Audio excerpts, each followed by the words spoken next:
नमस्कार, मैं डॉक्टर जेके और आप हैं मेरे साथ मेरे YouTube channel health awareness with JK. आज की वीडियो में मैं आपको बताऊंगा कि हमारे बॉडी में डायबिटीज़ और ब्लड प्रेशर की शुरुआत कैसे होती है, किन लापरवाहियों की वजह से हम ब्लड प्रेशर और डायबिटीज़ के मरीज़ बन जाते हैं। हम अपने न्यूट्रिशन में जो कि कुछ भी खाने के रूप में खाते हैं तो उसमें मेन 3 टाइप के न्यूट्रिशन होते हैं। प्रोटीन होता है, कार्बोहाइड्रेट होता है और वसा होता है।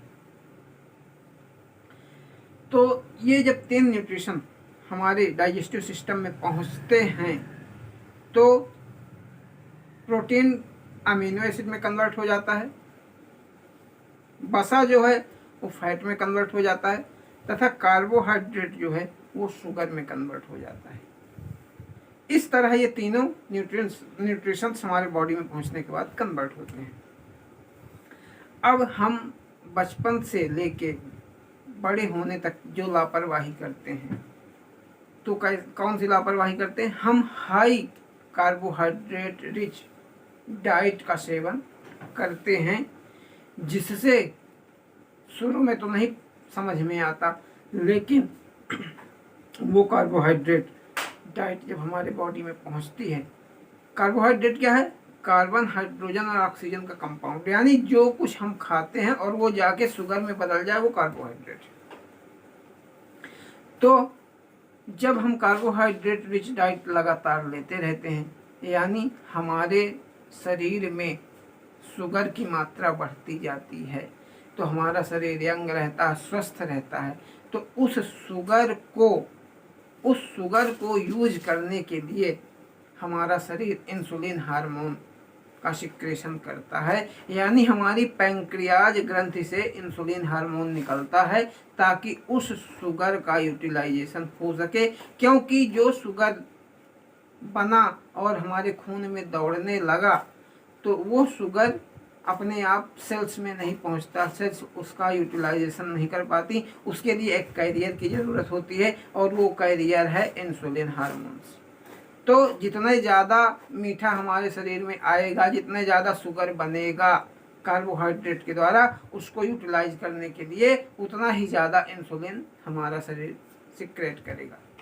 तो जब खून में शुगर बढ़ने लगा, पूरे खून में दौड़ने लगा, तो वो इंसुलिन हार्मोन्स उस शुगर को उठा के सेल्स को दे देता है और सेल्स उसका यूटिलाइजेशन कर लेती हैं एनर्जी के रूप में और न्यूट्रिशन के रूप में। इस तरह शुगर का पाचन होता रहता है। लेकिन जब हम ये आदत नहीं चेंज करते और लगातार कार्बोहाइड्रेट की मात्रा लेते रहते हैं ज़्यादा, तो लगातार हमारे शरीर में इंसुलिन बनता रहता है।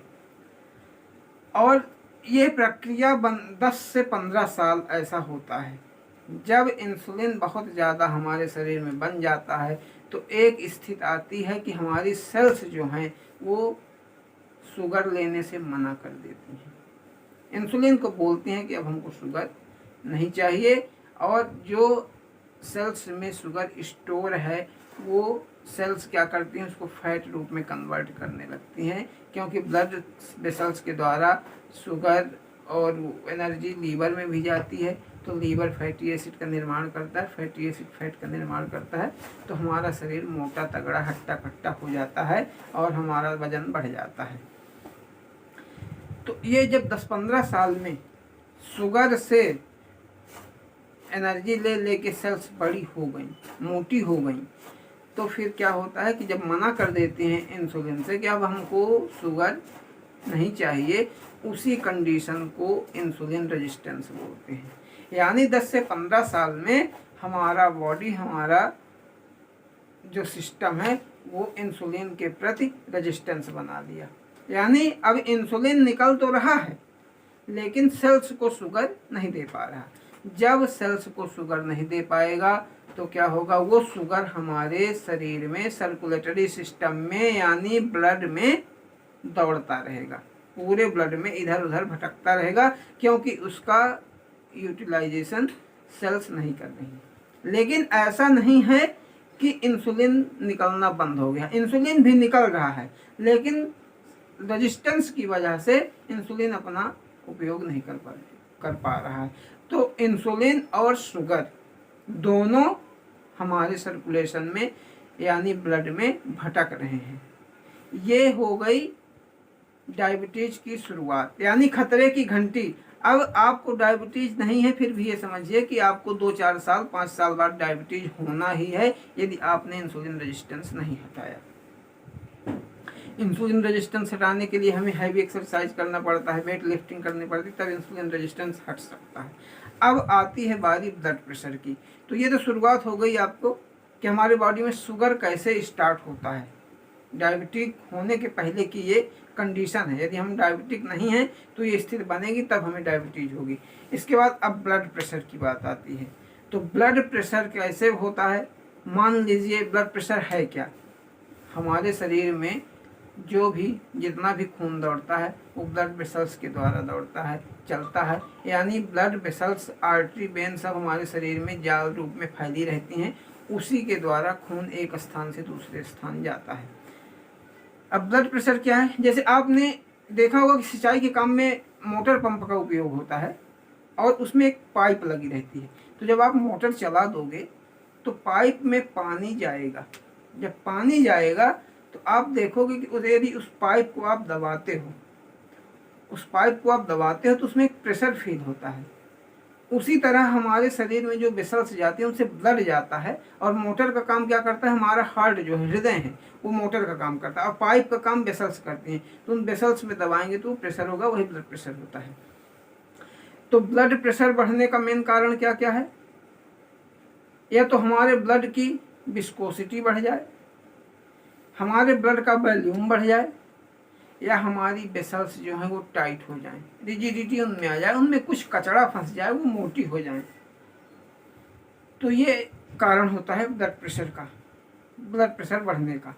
अब ये सब कारण हमें एक तो और कंडीशन से हो सकती है, यदि हम लगातार धूम्रपान का सेवन कर रहे हैं, लगातार अल्कोहल का सेवन कर रहे हैं, किसी भी नशे की गिरफ्त में, ये कारण भी इन चीज़ों को, ब्लड विस्कोसिटी, ब्लड वॉल्यूम बढ़ाने में सहायक होती हैं। अब ब्लड प्रेशर का पहला कारण क्या होता है कि ब्लड प्रेशर का पहला कारण ब्लड विस्कोसिटी है। तो जब हमारे ब्लड में शुगर और इंसुलिन बराबर इकट्ठा हैं, एक साथ दौड़ रहे हैं, तो निश्चित है कि ब्लड विस्कोसिटी बढ़ गई है, ब्लड हमारा गाढ़ा हो गया है। ब्लड विस्कोसिटी बढ़ने का मतलब कि ब्लड हमारा गाढ़ा हो गया है, क्योंकि उसमें नमक और इंसुलिन, शुगर, इंसुलिन और नमक, क्योंकि नमक भी हम जब कार्बोहाइड्रेट डाइट ले रहे हैं, फास्ट फूड लेंगे, तो उसमें सोडियम की मात्रा भी बढ़ेगी, तो हमारे ब्लड की विस्कोसिटी बढ़ चुकी है। तो ये पहला कारण हो गया ब्लड प्रेशर हाई होने का। दूसरा कारण ब्लड वॉल्यूम। जब विस्कोसिटी बढ़ेगी तो हमारे शरीर का, हमारे प्रकृति ने ऐसा बनाया है कि उस विस्कोसिटी को यानी गाढ़ापन को दूर करने के लिए हमारा शरीर पानी का एब्जॉर्प्शन करेगा। तो हमारे सेल्स के बीच में जो भी पानी है और है, तो ब्लड वेसल्स अपनी तरफ खींचेंगी, सोख लेंगी, ताकि ब्लड विस्कोसिटी कम हो। और जब ब्लड विस्कोसिटी कम करने के लिए पानी सोखेंगी तो ब्लड वॉल्यूम भी बढ़ जाएगा, यानी ब्लड प्रेशर बढ़ने का दूसरा कारण भी हो गया। फिर ब्लड प्रेशर बढ़ने का तीसरा कारण, वेसल्स में जो कचरा जमता है, जब कचरा जमता है तो उसके कारण ब्लड प्रेशर बढ़ता है। तो कचरा क्यों नहीं जमेगा? जब हमारे खून में शुगर, इंसुलिन ये सब दौड़ रहे हैं, इनका कम्बिनेशन बहुत बढ़िया होता है। शुगर दौड़ रहा है, कोलेस्ट्रॉल भी आ जाएगा, क्योंकि मोटापा आ चुका है शरीर में, और वो इंसुलिन का साथ पा जाएंगे। इंसुलिन तो मेन उसका वो है, मेन विलन जो है इंसुलिन ही है, वो तो सब साथी हैं उसकी, गैंग का लीडर इंसुलिन है। तो ये सब मिलके वहाँ पे क्या करेंगे? कचरा इकट्ठा हो जाएगा वेसल्स में, जहाँ से खून दौड़ रहा है, ये जाके एक जगह इकट्ठा हो जाएंगे, उसी को एथेरोस्क्लेरोसिस बोलते हैं, यानी प्लेक बन जाता है। ये भी ब्लड प्रेशर बढ़ने का कारण है। और जब ये रास्ते में धरना दे देंगे, जाम लगा देंगे, तो ब्लड बराबर नहीं पहुंच पाएगा हार्ट में, तो हार्ट भी उसकी धड़कन बढ़ जाएगी, तेज हो जाएगी और ब्लड प्रेशर बढ़ेगा। तो मेन कारण क्या हुआ, इंसुलिन जो है उसका रेजिस्टेंस बन गया और हमारी आदत।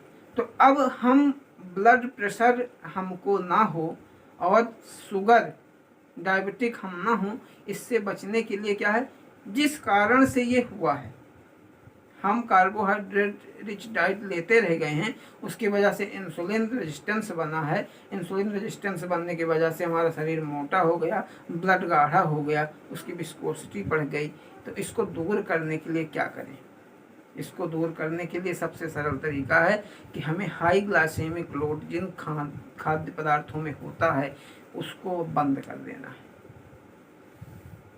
हमको कार्बोहाइड्रेट रिच डाइट बंद कर देना है, हमें थोड़ी बहुत एक्सरसाइज शुरू कर देना है, और सबसे बड़ी बात, आप जो भी खाना खाओ मीठा छोड़ देना है, कार्बोहाइड्रेट रिच डाइट छोड़ देना है।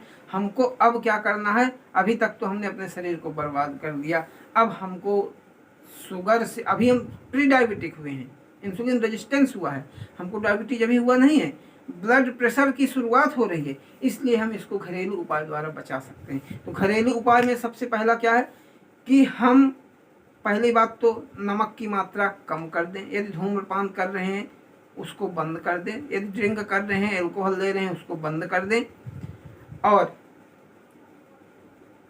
रिच कार्बोहाइड्रेट डाइट लेना बंद कर दें।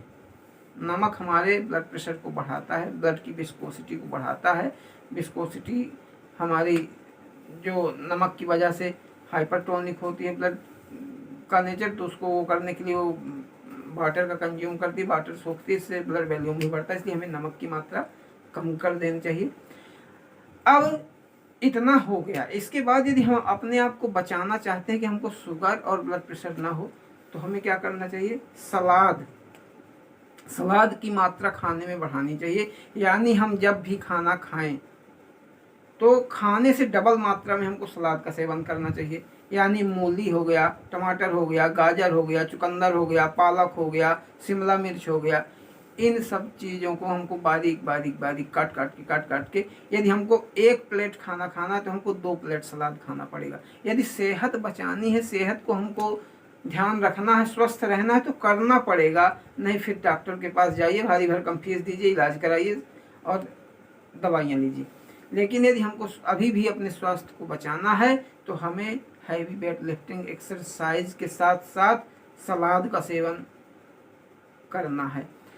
कच्चे अनाज का अंकुरित चने का सेवन करिए, अंकुरित मूंग की दाल लीजिए, लेकिन सलाद खाने से डबल करिए। यदि आप 1 प्लेट खाना खा रहे हैं तो 2 प्लेट सलाद खाइए, और खाने से पहले सलाद खाइए। सलाद आधा पेट, आधा से ऊपर आप सलाद से भर लीजिए, उसके बाद खाना खाइए और नमक की मात्रा कम करिए। यदि आप खाने से डबल सलाद ले रहे हैं, यानी कच्ची वेजिटेबल या उबाल के वेजिटेबल ले रहे हैं, लीजिए, तो आप निश्चित ही कि आपका इंसुलिन रेजिस्टेंस भी हट जाएगा और आपको ये शुगर के साथ साथ आपको हाइपरटेंशन यानी ब्लड प्रेशर की भी समस्या नहीं रह जाएगी। यानी सबसे सीधा उपाय कि आप वेजिटेबल खाने से डबल मात्रा में लें। बिल्कुल आपकी बॉडी एसिडिक हो गई है, उसको एल्कलाइन में चेंज करने के लिए आपको सलाद डबल मात्रा में लेनी पड़ेगी। आप एक अपने मन में बना लीजिए, जितना आपको खाना उससे डबल सलाद खाइए, और सलाद पहले खाइए, आधे से ज़्यादा सलाद से पेट भरिए। यदि आप ऐसा 1 साल तक कर देंगे, 6 महीने से 1 साल तक, आपको किसी भी शुगर की दवाई की ज़रूरत नहीं पड़ेगी, ना तो हाइपरटेंशन की दवाई की ज़रूरत पड़ेगी। आप बस सलाद की मात्रा बढ़ा दीजिए, इससे आपकी जान नहीं जाएगी, आप स्वस्थ हो जाओगे। 6 महीने से साल भर तक कच्ची सब्जी, वेजिटेबल साफ स्वच्छ ज़्यादा से ज़्यादा सेवन करिए। आशा है मेरे वीडियो से आप लाभ जरूर लेंगे तथा आपको समझ में आ गया होगा।